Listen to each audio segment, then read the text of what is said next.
안녕하십니까. 저는 고려 11 행정사 사무소의 임현행정사입니다. 오늘은 국가유공자 보훈보상 대상자 등록과 관련해서 언론 보도된 사실관계를 바탕으로 해서 그 쟁점 중심으로 살펴보도록 하겠습니다. 오늘 영상의 내용이 도움이 되었다면 구독, 좋아요 부탁드리겠습니다. 그리고 이 영상의 끝부분에는 관련된 영상이 연결되어 있으므로 필요시에는 참고하시기 바랍니다.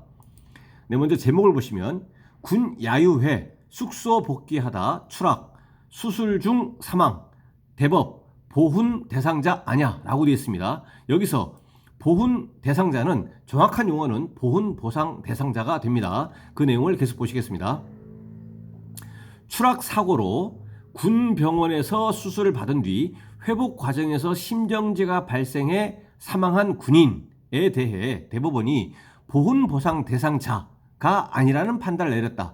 대법원 일부는 유족이 경북 북부보훈지청장을 상대로 낸 국가유공자 유족 비해당 결정 취소 상고심에서 보훈보상 대상자 등록 거부 처분을 취소하라는 원심을 깨고 사건을 대구 고법으로 돌려보냈다고 30일 밝혔다라고 되어 있습니다. 4월 30일 밝혔다라는 것입니다. 이것은 먼저 어느 군인이 추락 사고로 인해서 군병원에서 수술을 받다가 사망을 했고, 그로 인해서 그 유족이 주소지 관할 보훈청인 경북 북부보훈지청에 국가유공자 보훈보상 대상자 등록 신청을 한 겁니다. 등록 신청을 했더니 그 관할인 경북 북부보훈지청장이 요건 비해당 결정 처분을 이제 한 것입니다. 그러니까 국가유공자 보훈보상 대상자가 해당이 안 된다라는 요건 비해당 결정 처분을 했기 때문에 그러한 요건 비해당 결정 처분에 대해서 그 유족이 소송을 제기한 겁니다. 행정소송을 제기했습니다. 상대방은 경북 북부 보훈지청장이 이제 피고가 된 것이죠. 그 유족이 원고가 된 것이죠. 그래서 그 유족이 원고가 되어서 경북 북부 보훈지청장을 피고로 해서 국가유공자 요건 비해당 결정 처분 이렇게 소송을 제기를 했습니다. 이 부분에서는 이 문단에서는 1심에 대한 얘기는 없습니다. 그래서 일단 이 대법원 판결이기 때문에 대법원은 이 원심을 깨고, 여기서 원심이라고 하는 것은 바로 직전에 있는 판결입니다. 그러니까 2심인 대구 고법으로 다시 보냈습니다. 다시 보냈다라는 겁니다. 이 원심 판결을 깨고, 그러면은 대법원에서 판결한 것은 뭐냐면 보훈보상 대상자 등록 거부 처분을 취소하라는 원심을 깨고입니다. 그러니까 보훈보상 대상자 등록 거부 처분을 취소하라. 이거는 대구 고법 2심에서 이렇게 판결을 했는데 이 판결을 깼다는 얘기입니다. 그러니까 대법원의 견해는 보훈보상 대상자 등록 거부를 한 것이 위법 또는 부당하다가 아니다라는 것이죠. 그래서 결론적으로는 보훈보상 대상자가 아니다라고 결론을 내린 것입니다. 대법원에서는. 그래서 이거를 다시 대구 고법으로 이제 파기환송해서 보내면 대구 고법에서는 다시 그 재판을 해서 이제 보훈보상 대상자 요건에도 해당이 되지 않는다 이렇게 판결을 하게 됩니다. 육군 단기 복무 부사관 하사로 복무하던 A씨는 2003년 7월 17일 소속 부대 중사들과 함께 야유회를 갔다가 소속 독신자 간부 숙소로 복귀하던 중 숙소에 출입문 열쇠가 없어 옥상에서 창문을 통해 방으로 들어가려다 높이 12m 아래로 추락했다라고 되어 있습니다. 그래서 야유회를 갔다가 복귀하던 중에 이제 추락을 했는데, 과연 이 부분이 국가유공자 또는 보훈보상 대상자의 요건인 국가의 수호, 안전보장 또는 국민의 생명 재산 보호와 직접적인 관련이 있는 직무 수행이나 교육 훈련 중 다치거나 사망을 했느냐, 여기에 해당이 되느냐라는 것이죠. 그러니까 국가의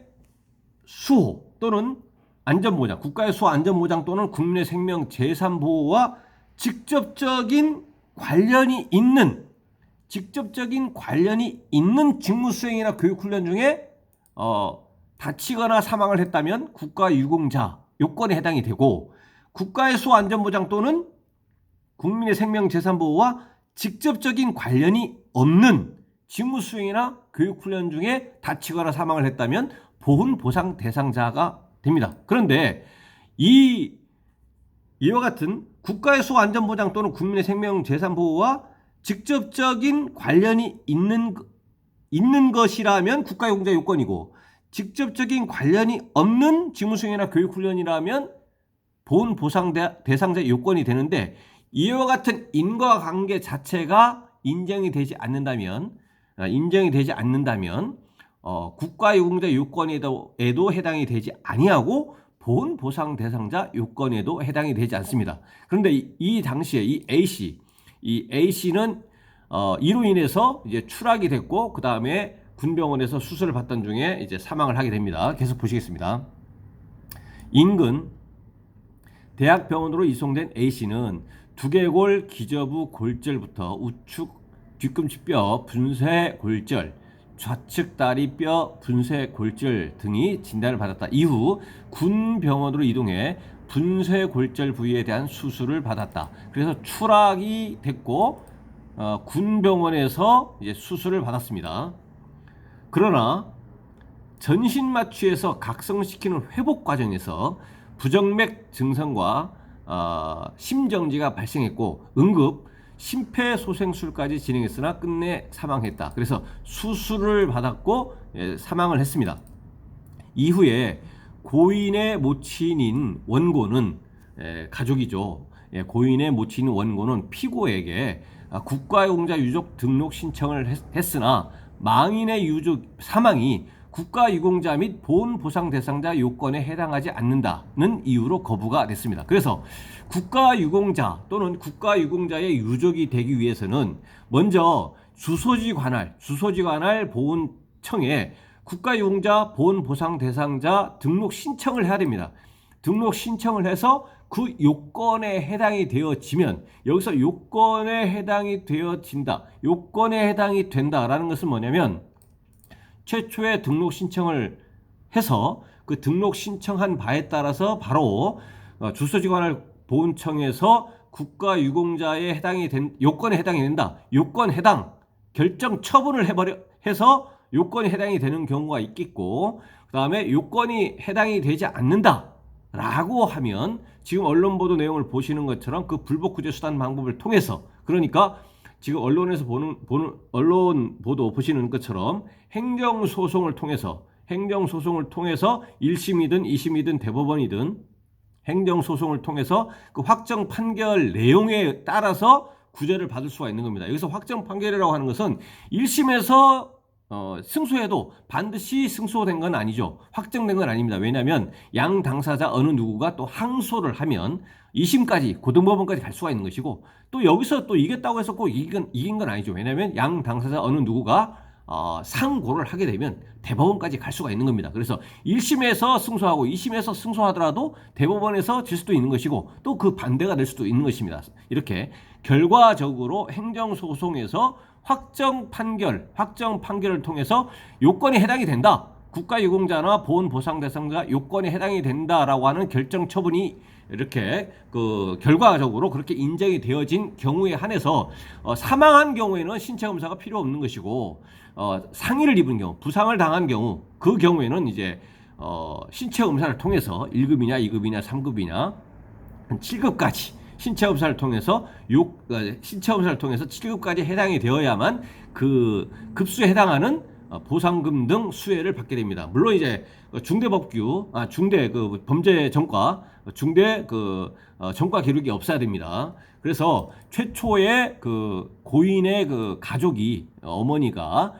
이제 국가유공자 등록 신청을 했는데 그 관할 보훈청에서는 이제 요건에 해당이 되지 않는다라고 해서 요건 비해당 결정 처분을 했다라는 것입니다. 요건 비해당 결정 처분을 했는데 요 가족은 이제 소송을 제기한 것입니다. 소송. 이와 관련해서 이 언론 보도된 내용은 이제 행정소송 1심, 2심, 3심 중에서 대법원 판결에 관계된 것이 이제 핵심적인 내용인데, 이와 관련해서 이제 행정심판이라고 하는 게 있습니다. 이 행정심판이라고 하는 것은 법원에서 판단하는 것이 아니고 관할 행정심판위원회에서 이제 판단하는데, 여기서는 이 주소지관할 보훈청인 경북 북부보훈청, 여기에서 요건 비해당 결정 처분을 하게 되면 이거에 불복해서 이제 행정심판을 이제 제기를 하는 것입니다. 행정심판의 관할은 현재 이제 세종특별시에 자치시에 있는 중앙행정심판위원회에서 관할을 하게 됩니다. 그러면 여기에서 이제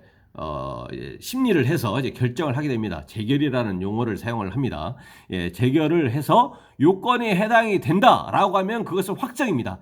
아까 말씀드린 행정소송과 달리 행정심판에서 요건이 해당이 된다라고 하면 피청구인인 보훈청에서 우리는 행정심판 결과에 대해서 인정하지 못하니까 소송을 하자, 이렇게 할 수가 없다는 얘기입니다. 그래서 행정심판을 청구한 사람, 그러니까 여기서는 이제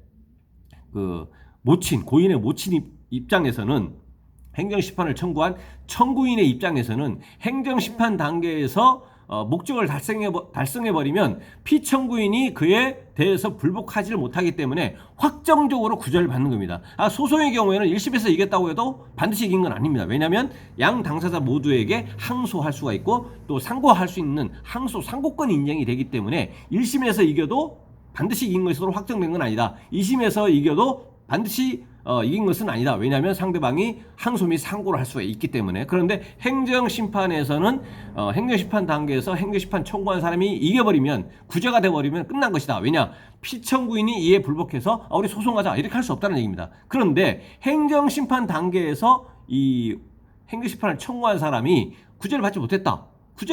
그러면 또 행정심판 청구한 사람은 우리는 행정심판 청구 결과에 대해서 인정하지 못하겠다, 소송 가겠다, 이렇게 할 수가 있는 겁니다. 물론 이제 소송 단계에 오면 아까 말씀드린 것처럼 소송에서 1심에서 이기더라도 상대방이 항소하면 또 2심 가고 또 대법원까지 갈 수가 있는 겁니다. 그래서 이러한 요건 비해당 국가유공자 또는 보훈 보상 대상자 요건 비해당 결정 처분에 불복할 수 있는 것은 행정심판과 행정소송이 있다. 그래서 행정심판에서 구제가 되면 확정적으로 구제를 받고 끝나는 것이다. 근데 행정소송에서는 1심, 2심, 3심까지 갈 수가 있겠다. 이렇게 개략적으로 이해를 하시면 되겠습니다. 그래서 여기서는 언론 보도 내용에서는 행정심판에 관한 내용은 없는데, 그래서 어머님이 원고가 돼가지고 이제 소송을 제기해서 진행을 했다는 얘기입니다. 근데 지금까지 보신 내용은 이제 대법원에서 결정을 했다라는 것입니다. 그러면 대법원까지 오게 된 이제 과정이 있었을 겁니다. 그거를 이제 보시겠습니다. 1심에서는 뭐라고 했느냐? 요건 비해당 결정 처분에 불복해서 이 고인의 모친이 원고가 돼가지고 행정소송을 제기했더니 1심 법원에서는 뭐라고 했느냐? 국가유공자와 보훈 보상 대상자 등록 신청 거부, 그러니까 요건 비해당 결정 처분에 대해서 요건에 해당이 되지 않는다. 이거에 대해서 1심 법원에서는 뭐라고 했느냐? 망인이 사망이 국가의 수호 등과 직접적인 관련이 있는 직무 수행 또는 교육, 훈련을 주된 원인으로 한다고 할 수 없다며 기각했다라고 되어 있습니다.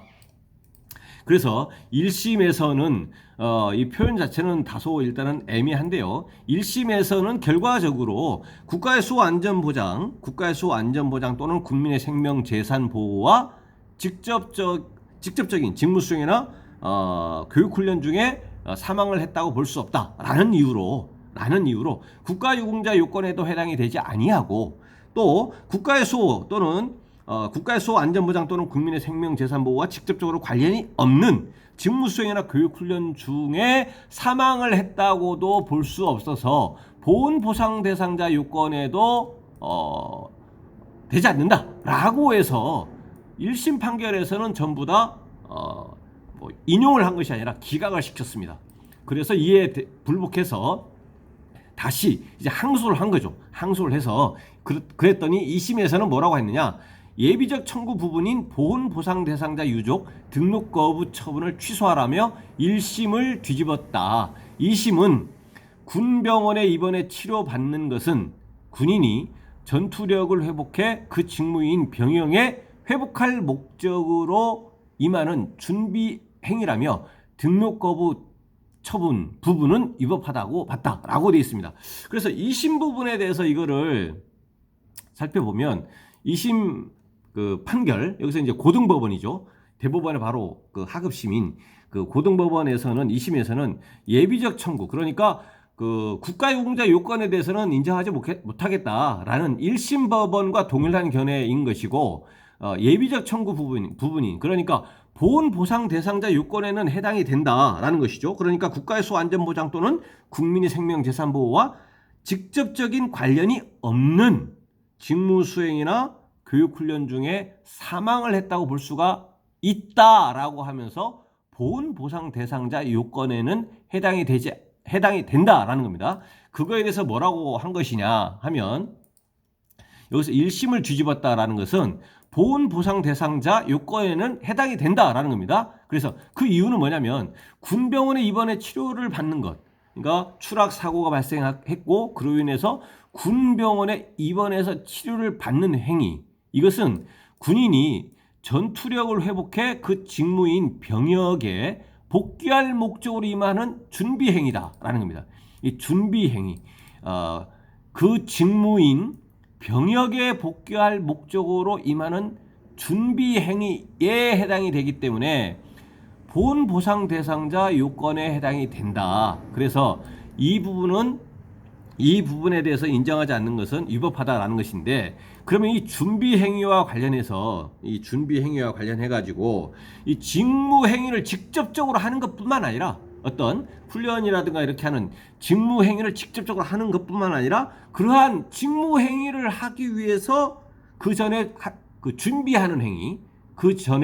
준비하는 행위라든가 또 그 직무행위가 끝나고 나서 또 정리하는 행위가 있을 것입니다.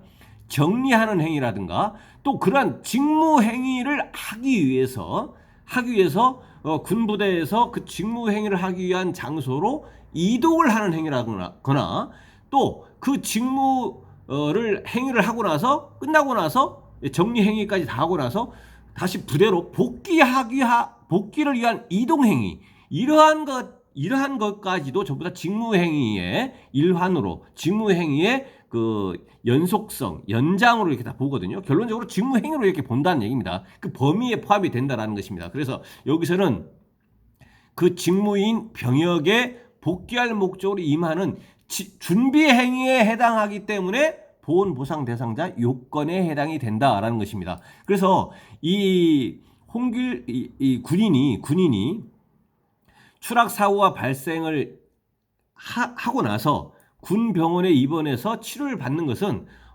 다음에 치료 행위가 끝나면 병역에 이제 복귀할 것이기 때문에 이것은 준비행위다. 준비행위이기 때문에 보훈 보상 대상자 요건에 해당이 된다라고 2심 법원은 판결을 했다라는 것입니다.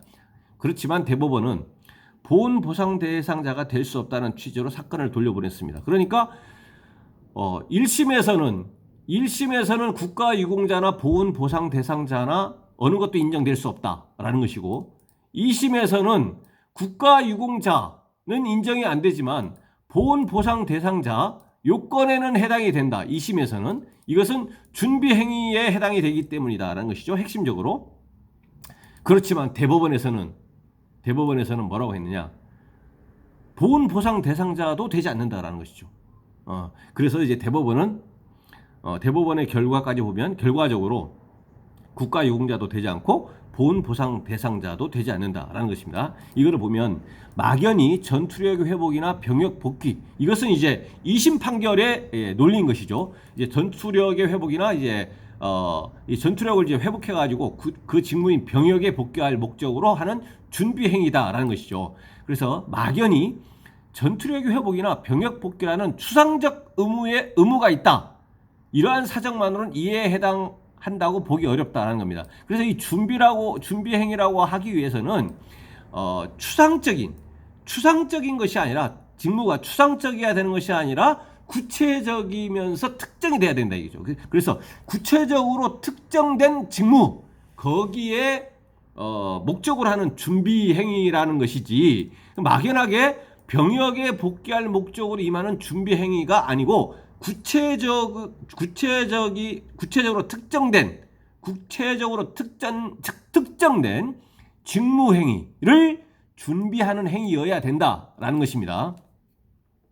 그리고 직무수행과 교육훈련과 무관한 경우에도 어떤 상해를 입었다, 다쳤다라고 했을 때 그 원인이 직무수행이나 교육훈련 중에 다친 것이 아닌 경우, 그러니까 관련성이 없는 경우, 인과관계가 없는 경우, 직무수행이나 교육훈련 이것을 원인으로 해가지고 상해를 입었다라는 인과관계가 인정이 되어야 되는데, 이런 인과관계가 인정이 되지 않고 관계가 없는 경우, 무관한 경우에도 치료나 수술 과정에서 사망을 하면 모두 보훈 보상 대상자에 해당하는 부당한 결과가 발생할 수 있고, 보훈 보상 대상자의 범위가 과도하게 넓어지게 된다라는 것이죠. 그러니까 직무수행 또는 교육훈련 중에 다친 것이 아닌 그런 경우에도 치료나 수술을 받는 과정에서 사망을 하게 되면 이것이 군 복무, 병역에 복귀할 목적으로 임하는 준비 행위에 해당한다라고 해버리면 이 보훈보상 대상자의 범위가 과도하게 넓어진다라는 것입니다. 그리고 여기에 나타나 있는 이 함의는 이 당시에 이 원고가 야유회를 갔습니다. 야유회를 갔다가 독신자 간부 숙소로 복귀하던 중에 열쇠가 없어가지고 들어갔다가 창문을 통해서 들어갔다가 추락을 했는데, 이 행위가 직무수행이나 교육훈련 중에 발생했느냐? 그러니까 직무수행과 교육훈련하고 관련성이 있느냐? 인과관계가 있느냐? 직무수행을 원인으로 해가지고 그렇게 추락을 했느냐? 교육훈련을 하다가 그렇게 추락을 했느냐? 이것이 아니다라는 것입니다. 그래서 직무수행과 교육훈련과는 이제 관계가 없다. 그런 직무 관련성이 인정되기가 어렵다라는 그런 뜻이 있는 것입니다. 네, 그래서 오늘은 그 직무수행 또는 이제 그 교육훈련 중에 상해를 입거나 사망을 해야만 국가유공자 또는 보훈보상 대상자 요건에 해당이 되어야 되는데, 오늘 살펴본 대법원 판례에서는 그 어느 것도 인정될 수가 없다. 그 어느 것도 인정될 수가 없다는 취지의 언론 보도 내용을 살펴봤습니다. 네, 오늘 영상의 내용에 질문 있으시면 댓글 남겨주시고요. 그러면 대댓글이나 별도의 영상으로 답변 드리겠습니다. 오늘 영상의 내용이 도움이 되었다면 구독, 좋아요 부탁드리겠습니다. 네, 감사합니다.